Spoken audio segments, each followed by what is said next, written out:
Folks, it is 6 o'clock. May we call this meeting to order, please? Bublitz. Here. Cook. Here. LaPlante. Here. Rowley. Present. Taylor. Here. Wodinsky. Here. Jaworski. Here. Excellent. If we could all stand for the Pledge of Allegiance, please. I pledge allegiance to the flag of the United States of America and to the republic for which it stands, one nation under God, indivisible, with liberty and justice for all. Thank you. Please be seated. This evening we are going to start out with a presentation for phone systems from Net Express. Is that you, sir? That is me. Welcome. Thank you. Would you like me at the podium? Wherever you are most comfortable, the floor is yours.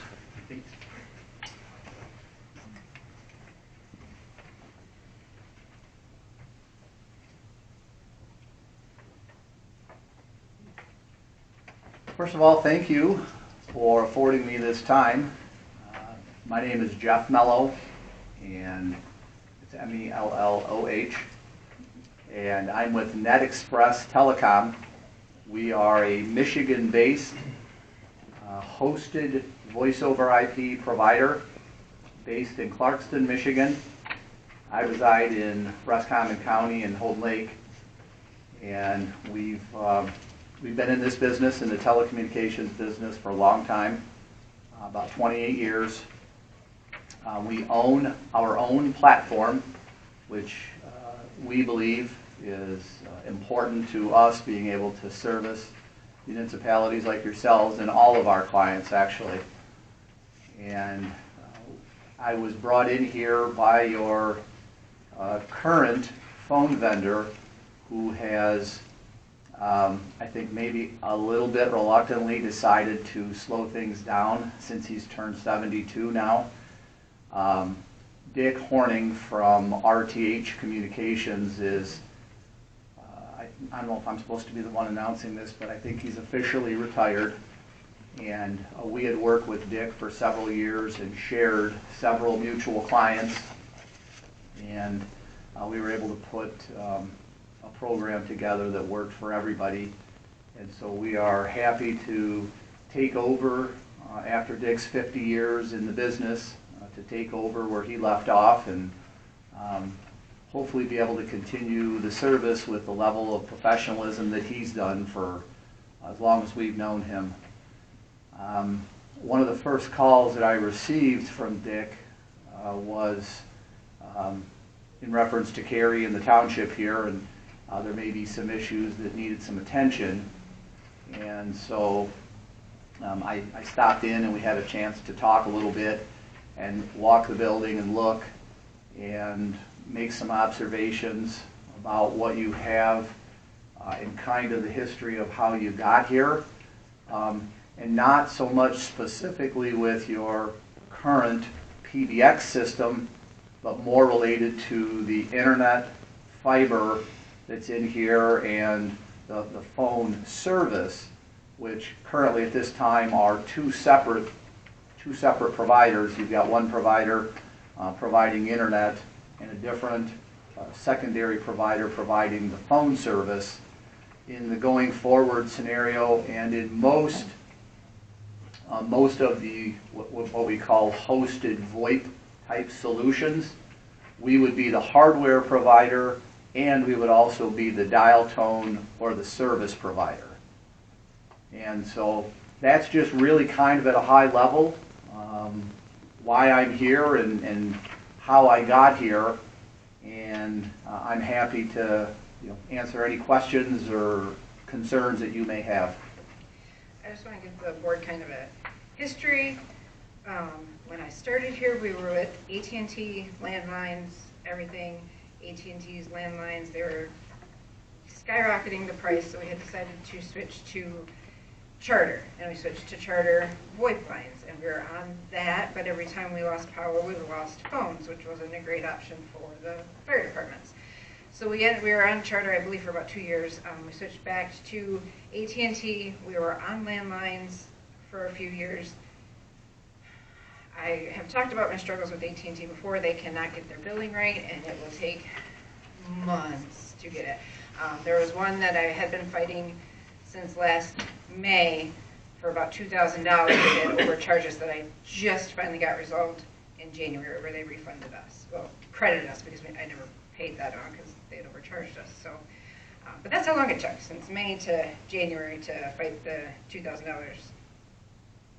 And that's not the only issue we've ever had with the billing. And also, if we have issues with the phone lines or internet, sometimes it's hard to get an AT&T person out here. So in October, we had talked about switching over to Spectrum, which I had talked to with Dick about switching to Spectrum. VoIP, because we were on VoIP with Spectrum before. Talked to our IT company, everything was set to go. Get Spectrum in. Their VoIP that Spectrum uses now is different than the VoIP that they used before. So I didn't know this until Jeff came in and explained this to me. Apparently, the VoIP lines that are coming in run through an old hardware thing that turns them back into analog, which is what works with our phone system. The new VoIP lines don't work with our current phone system, and it's really quite outdated piece of equipment, right? So if we want to use VoIP lines the way it's supposed to be used and not convert it back to analog landlines, then we need a new phone system. So Jeff and I have gone through all of our equipment here and at 7, and we just went over at 6. So this quote is kind of cleaning up the mess that we've gotten over the years with AT&T and Charter, and some equipment we don't need. So this has a new phone system in it that would work the way the VoIP lines are supposed to work, and all of that. So the quote at the end is a large sticker amount, but he's got the monthly recurring charges, so it'd be the $1,013.79, which is about what we're paying for all of AT&T to do the services. It's a little bit more than Charter, but it's right in line with AT&T. But this also includes all brand new phones for the same price as what we're paying for AT&T right now. Doesn't it also include him handling it? He handles it, The best which part would be of the whole entire the thing. greatest thing ever. Because with AT&T, I don't know, we get like 6 different bills or something like that. It's all broken up. And like I said, I don't even know how many issues with the billing over the years that it takes months for me to fight with. So you would handle like the phone lines, but we would still have AT&T for internet, correct? Mm-hmm. But you would get the AT&T bill and then give us one consolidated itemized bill of everything. And if there were any issues with the AT&T bill, they take care of it. They work through it. So I want to say that we're not here, we don't want to upset the apple cart, but I think somebody might have done that before I got here. So we're kind of a little bit picking up apples right now. You had somebody, powers to be here, once upon a time brought AT&T's fiber in here, and it was in this building, but it was a really, really small circuit. And there was not nearly enough horsepower in that fiber connection that was brought in.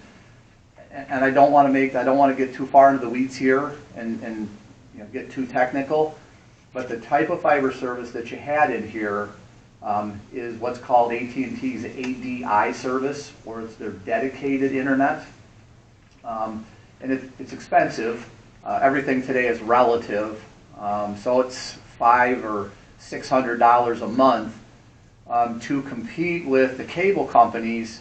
AT&T and the Lex, like they're called, came out with a competing product that is, in our opinion, considerably better than the coax shared bandwidth from Spectrum or Comcast.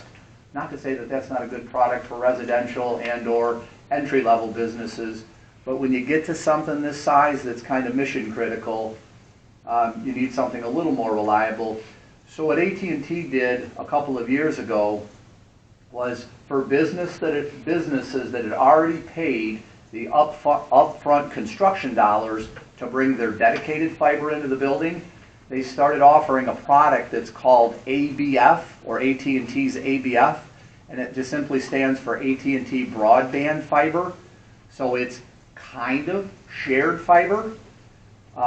What that allows you to do, though, is get about 10 times the bandwidth from AT&T for about a quarter of the money that you were spending.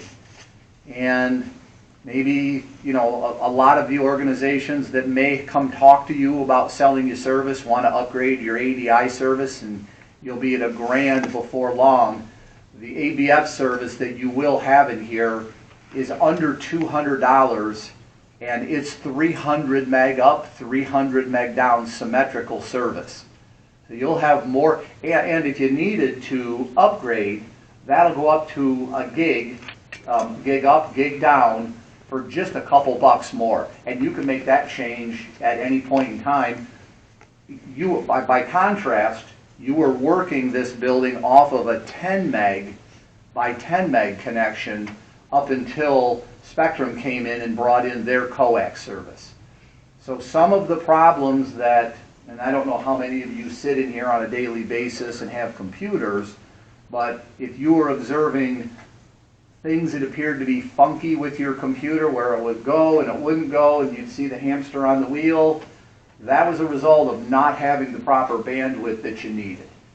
So part of what Carrie has kind of got started here is to get your bandwidth situated, get you on to AT&T's ABF product with a ton of bandwidth, plenty to manage the business for the foreseeable future.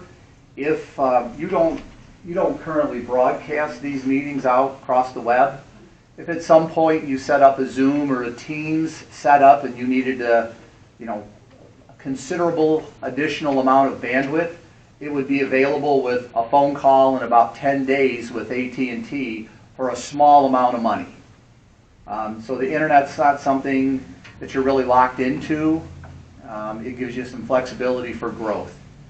As a result of that happening, the 10 meg AT&T dedicated fiber that you have will go away. The Spectrum coax connection that you have in here will also go away. So you'll be working on AT&T's ABF fiber, and it will be a 300 meg symmetrical connection. And all the symmetrical means it's the same speed down as it is up, unlike your Spectrum or Comcast broadband that's delivered to the business or residents that is asymmetrical or fast down and very slow up. So that's fiber internet. That will be your internet source moving forward. I can kind of walk through the quote if you'd like, because it does make it a little bit confusing when you look at it here. The one big takeaway is there's no out-of-pocket expense for the township at all. So we're not asking for money up front of any kind. This will be a monthly for 48 months, $1,013.79. And effectively, we're not asking you to sign a lease either, so there's no lease here. It's basically a rent-to-own, if you will. The day the phones go in, you take possession of them. They're your phones. You'll own the hardware. In 48 months, it's clear and free yours. And in 48 months, if nothing else changes, that $1,013 monthly charge would drop by $311. So you'd be down to about $700 a month. And that's all in phone and all of your hardware for this facility, the fire department next door, and station number 6. I can guarantee you that Carrie spends more than that dollar per hour. I share a wall with her, and I've spent many days listening to her spend way more time on the phone with AT&T than she's doing treasurer work. It is ridiculous the amount of time she spends and the issues we've had. And one of the other issues with the new Ring Central VoIP system through Charter was, like right now, the way our phones are set up, that doesn't matter what line anybody calls in, what department they call to, everybody's phone rings. So like, today and yesterday when Lorraine and I were glued to the counter, anybody could pick up when the treasurer's line rings, where Spectrum was going to assign it to just, if they called the treasurer's department, it would ring on my phone alone. So if I'm not in my office, it might not get heard and nobody else would be able to pick it up.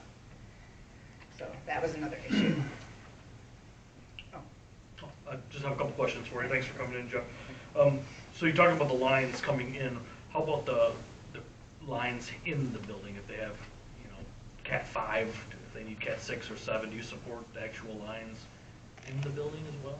Can we, or would we as part of this? Is that part of it? I just didn't see it. So I'm worried No. about if you plug in, do we need to upgrade that as well? So the short answer to your question is no, you don't need to upgrade that. So today, you're on an older analog PBX, and you've got Cat 3 cable that runs through the walls and comes out and plugs into the telephones. Okay. Going forward, the IP telephones will run off of your internet, your computer connection. So you have a Cat 5, Cat 5e, or a Cat 6 plugged into the back of the computer. So it literally will unplug out of the back of the computer. All of the phones have built-in gigabit switches, so we will plug into the phone, we'll come right back out of the phone and back into your computer, and then in your data rack in the back we will install a firewall, and again, not getting too technical, but we will just build some rules onto that firewall in concert with your current IT provider, Vector Tech, that say if it's a voice call, it goes down this lane, and if it's data traffic, it goes down this lane. I'm familiar with it. I just wondered if we have the correct cable. Yeah, you in do. here. You do, okay. Yeah. All right. Second question.